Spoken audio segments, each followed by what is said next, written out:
Olá, alunos! Sou a professora Sheila Rodrigues, do componente de Língua Portuguesa, e hoje a gente vai para a nossa aula de revisão e avaliação. Vamos lá? Temos aí a nossa aula de número 76, a revisão e avaliação, e aí a gente vai para a nossa aula. Vamos lá!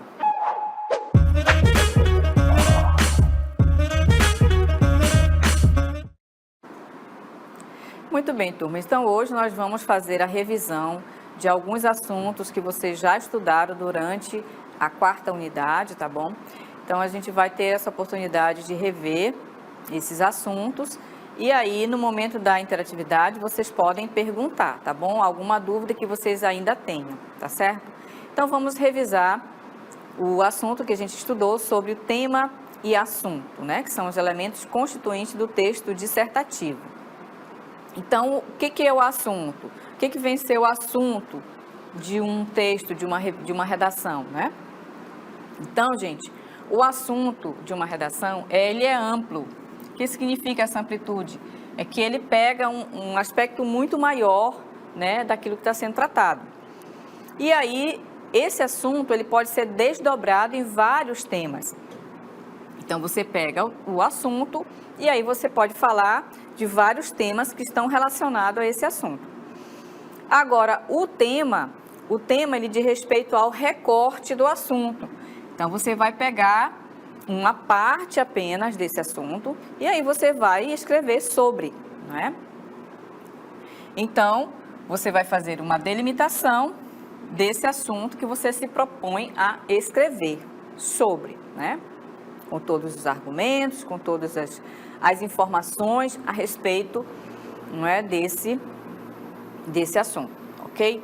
Então, como exemplo, a gente pode mostrar aqui para vocês um mapa conceitual. Nós temos aqui o assunto, que é o assunto, a parte maior, digamos assim, não é? O assunto é a violência, não é? Então, dentro desse assunto, nós podemos desdobrar em vários outros temas, como vocês podem ver. Olha, violência psicológica. O que vem ser a violência psicológica? É aquela em que a pessoa pode gritar com a outra, pode acusar de alguma coisa, ou então pode fazer chantagem, né, emocional. Então, existem características que vão, né, caracterizar que tipo de violência é essa, né? A violência psicológica. A violência urbana está relacionada aqui aos tipos de violência que acontecem no ambiente urbano, ou seja, nas cidades, né? E aí a pessoa vai desdobrar, vai falar sobre esse assunto. E violência física, é aquela violência em que há aí a questão do corpo, né? Machucar o corpo. Então, tem vários tipos, né, uma pessoa pode dar um murro noutra, né, ou então furar com uma coisa pontiaguda, né. Então, vocês estão percebendo que do assunto violência pode se desdobrar em vários outros, né, violência contra a mulher, violência doméstica, violência contra a criança. Então, observem que a partir desse assunto, que é o assunto maior, é a coisa maior, nós podemos desdobrar em vários outros, né? Então, com isso a gente está delimitando, né? A gente está fazendo um recorte, apenas uma parte, né? Porque o tema ele é muito grande, ele é muito amplo, certo? O outro exemplo, nós podemos ver, olha, o assunto é o quê? Trabalho. Mas, se a gente for falar do trabalho, ele é um tema muito amplo, né? Como vocês podem observar, trabalho escravo, trabalho infantil, trabalho no século XXI, trabalho na antiguidade, trabalho e sociedade, a importância do trabalho, o mercado de trabalho. Então, observem que de um assunto nós podemos desdobrar, nós podemos fazer um recorte e falar, né, de vários outros temas, né?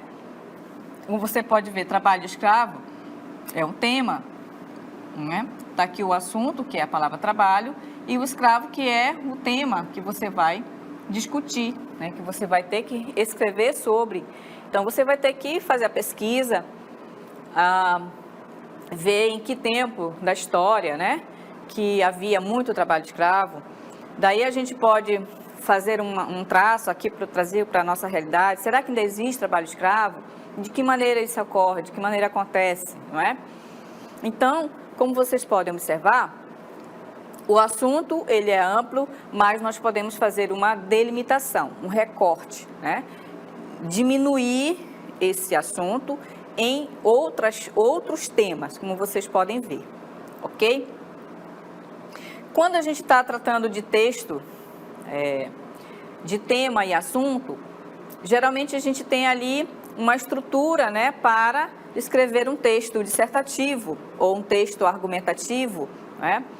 E é claro que se é um texto argumentativo, nós vamos ter o quê? Dentro desse texto, nós vamos ter a questão da opinião, né? E o que vem ser a opinião dentro de um texto dissertativo argumentativo?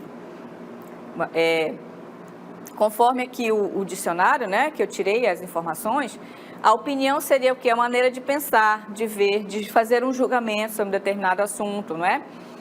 Geralmente é um julgamento pessoal, um parecer, um pensamento, uma posição precisa, um ponto de vista adotado por uma pessoa, uma ideia, uma teoria, uma tese, já no campo da pesquisa científica, né? Vai ter a questão da teoria e da tese.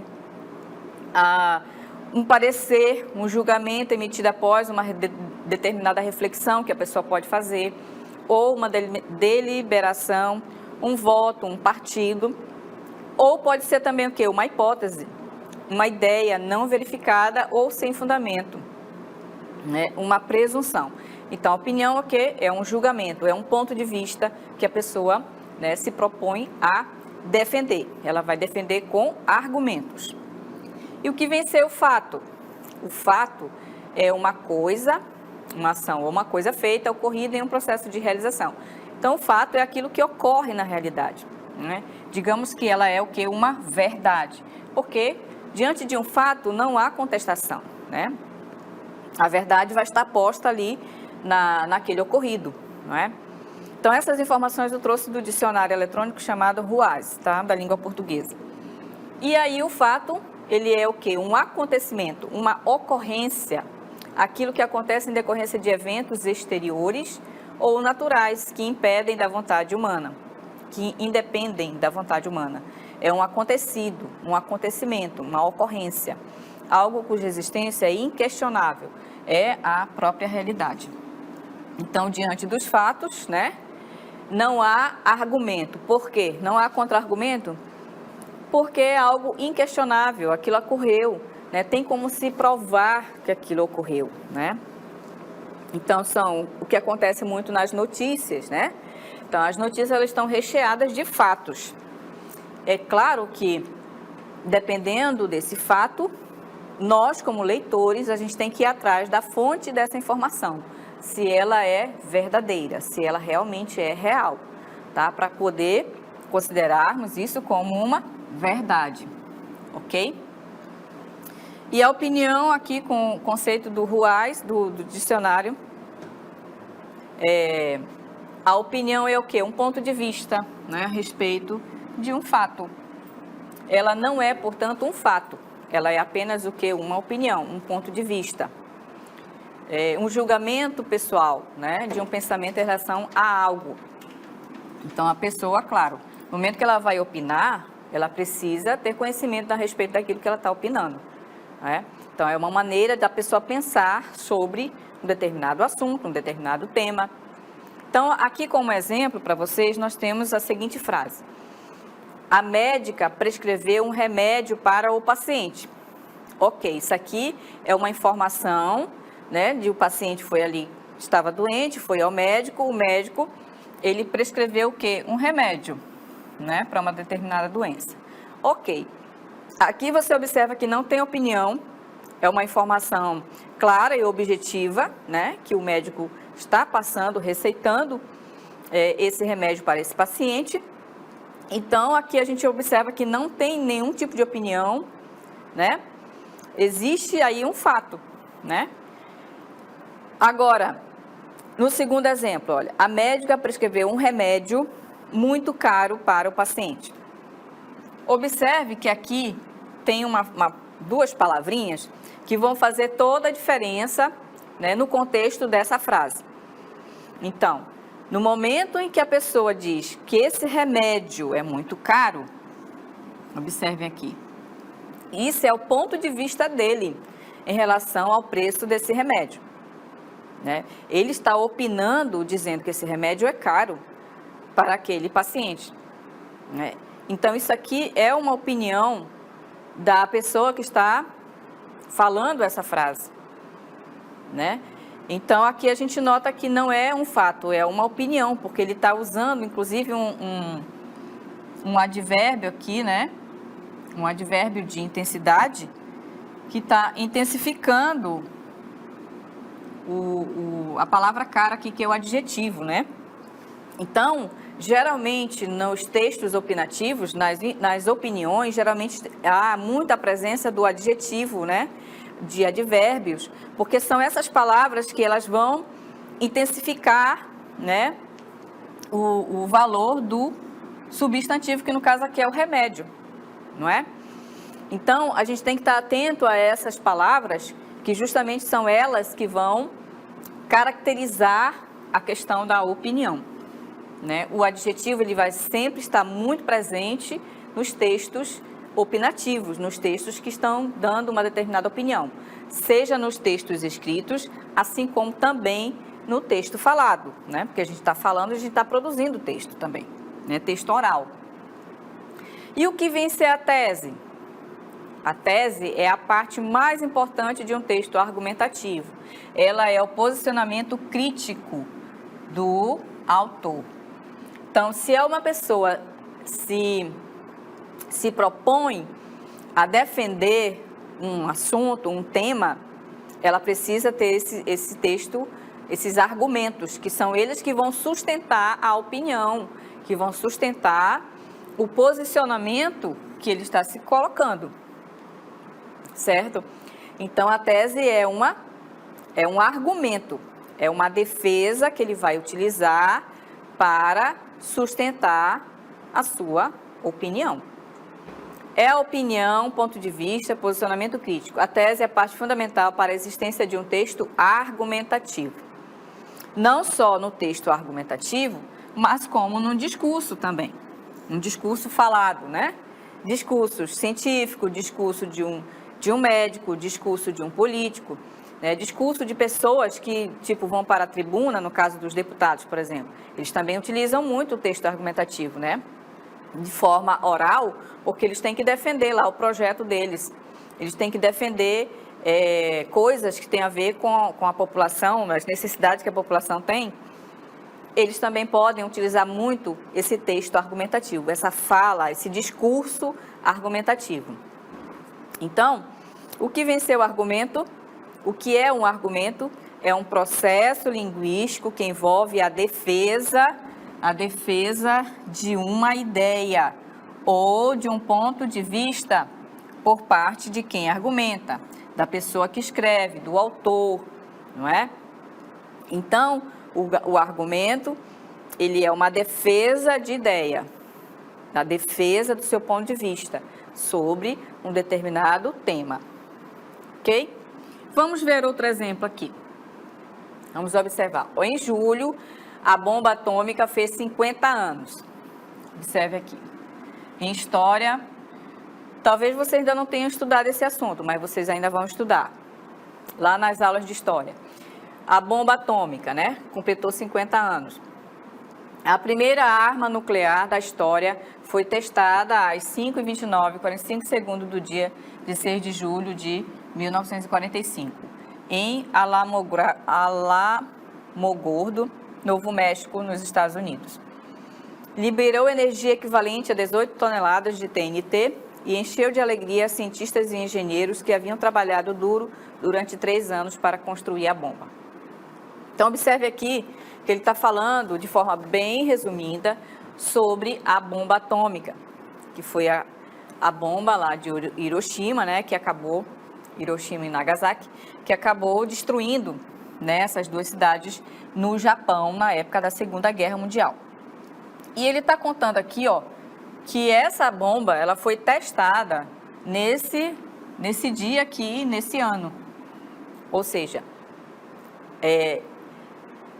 os cientistas, né, os engenheiros, fizeram esse trabalho aí, essa experiência, para saber se realmente a bomba iria funcionar, não é? Muito bem, então aqui, menos de um mês depois, quando uma explosão semelhante dizimou as cidades de Hiroshima e Nagasaki, no Japão. A alegria deu lugar à vergonha. Então, observe aqui que é um texto muito curto, ele está muito bem resumido, né, colocado muito bem as palavras, para explicar, né, sobre os 50 anos da bomba, né, que ocorreu lá durante a Segunda Guerra Mundial, em que essa bomba ela explodiu essas duas cidades, né, matou muitas pessoas e causou muitos danos nessa época, né? E aí ele faz aqui, ó, ele dá a opinião dele aqui, ó. A alegria deu lugar à vergonha. Enquanto os cientistas ficaram felizes porque eles conseguiram fazer a bomba, né? E depois disso, essas duas cidades foram dizimadas por uma bomba atômica e que ela gerou vergonha à humanidade, né? Então, aqui no finalzinho do texto, ele dá uma pequena opinião a respeito desse tema. Então, olhando para a estrutura do texto, nós vamos observar que nós temos um título, né? A bomba na meia-idade. A gente pode tirar do contexto do texto, nós podemos tirar esse título, a bomba na meia-idade, ou seja, ela completou 50 anos, né? Desde o período em que ela foi testada até um decorrer de uma época em que ela completou 50 anos, né? Qual seria o tema desse texto? O tema é o quê? Os 50 anos de criação da bomba atômica, né?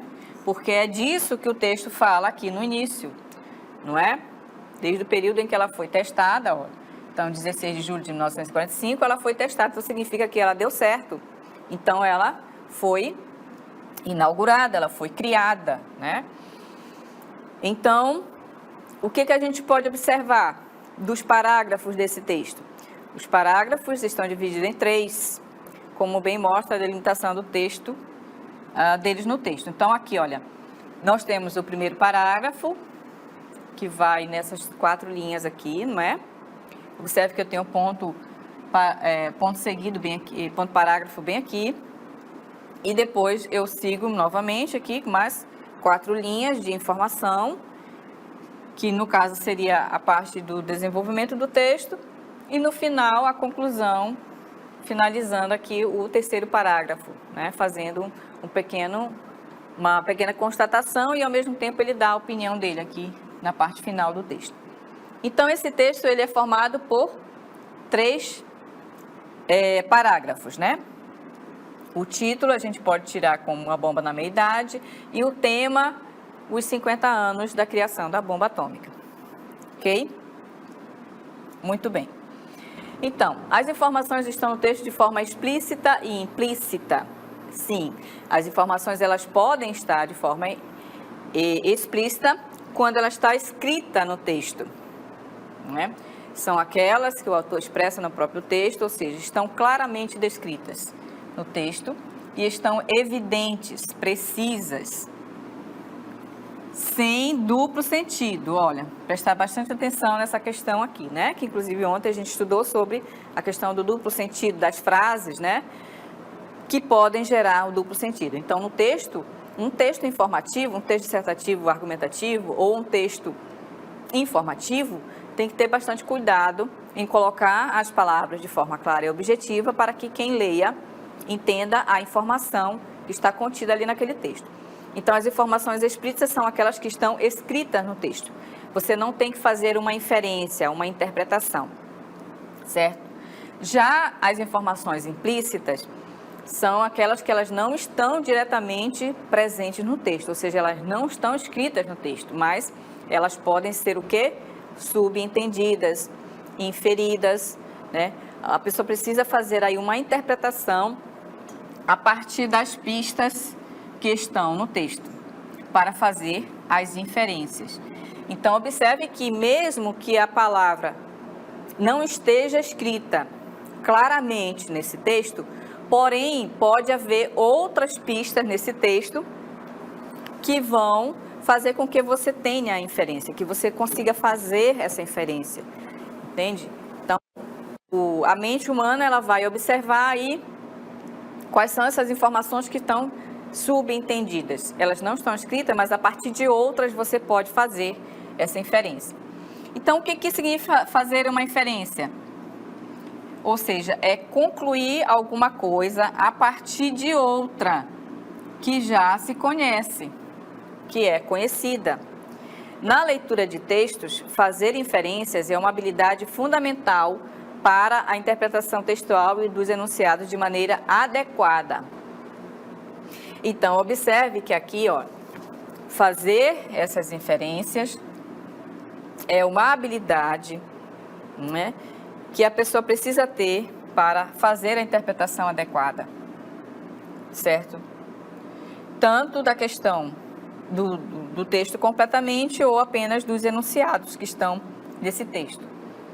Vamos ver um exemplo para que vocês possam observar aqui como é que a gente pode fazer a interpretação da informação explícita e da informação implícita. Nessa frase, Luísa parou de tomar café. É uma informação explícita, né? A informação é de que Luísa tomou uma decisão de não tomar mais café a partir de um determinado momento. Está clara essa informação, não há dúvidas de que ela realmente tomou essa decisão. Então, aqui, nós observamos a informação implícita, né? Está claro essa informação. Porém, o que acontece? Já a informação implícita significa que Luísa parou de tomar. Se ela parou de tomar o café, é porque antes ela já tomava, né? Significa que Luísa já há um tempo tomava café. Né? Vamos supor que durante muitos anos da vida dela, né, como a nossa cultura, nós temos esse costume, né, de tomar café, mas por algum motivo, razão, ela parou de tomar. Então, a informação implícita é de que ela já tomava café há muitos anos, há muito tempo. Essa é a informação implícita, né?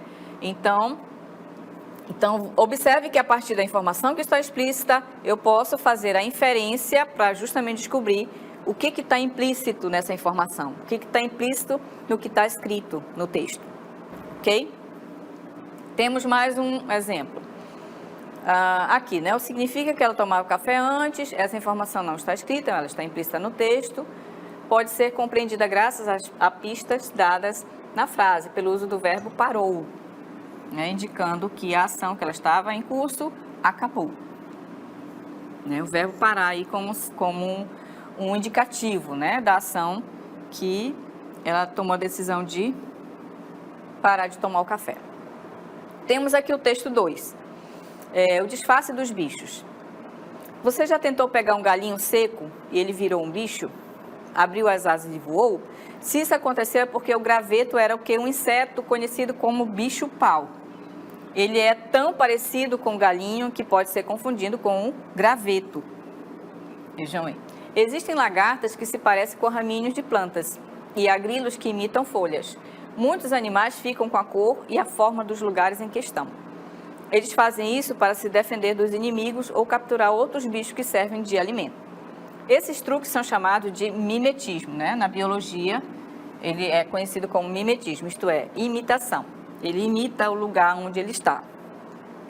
Inclusive tem uma coruja que chama urutau, que ela se mimetiza, né? Ela fica da cor do pau mesmo, quando ela senta, né? Um determinado pau, ela fica da cor daquele pau. Então, gente, qual é a informação aqui que está se pedindo no enunciado da questão? Olha, o bicho-pau se parece com o quê? Né? Conforme a leitura do texto, nós vamos observar que ele parece com o quê? Com um galinho seco, né? Que é o que está escrito aqui no texto. Essa é uma informação explícita, não é? Por quê? Porque aqui, olha, se isso acontece é porque o graveto era um inseto conhecido como bicho-pau. Então, observe que aqui a palavra graveto está indicando que o bicho-pau se parece com um galinho seco. O que vem ser o graveto? O graveto justamente vamos dizer que é o sinônimo, né, de um galinho seco, não é? Então, essa informação é adequada, né? Fazendo aí o comparativo da palavra bicho-pau, né? Porque ele se parecia com um galinho seco, que é a mesma coisa que um graveto, certo? Mais um outro exemplo, vamos lá. Observe aqui, nós temos uma passagem de ônibus.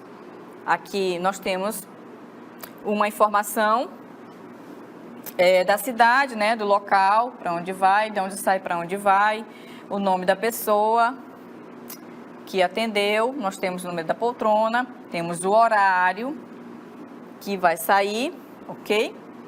O leito e o preço da passagem. Vamos ver qual é o enunciado da questão. O passageiro vai iniciar a viagem à noite, à tarde, madrugada ou pela manhã. Como a gente viu lá, vai sair à noite. Por quê? Está aqui o horário, ó, às 23h30. Perceberam?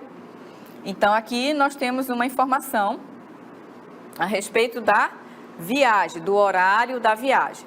Ok, turmas? Essa foi a nossa aula.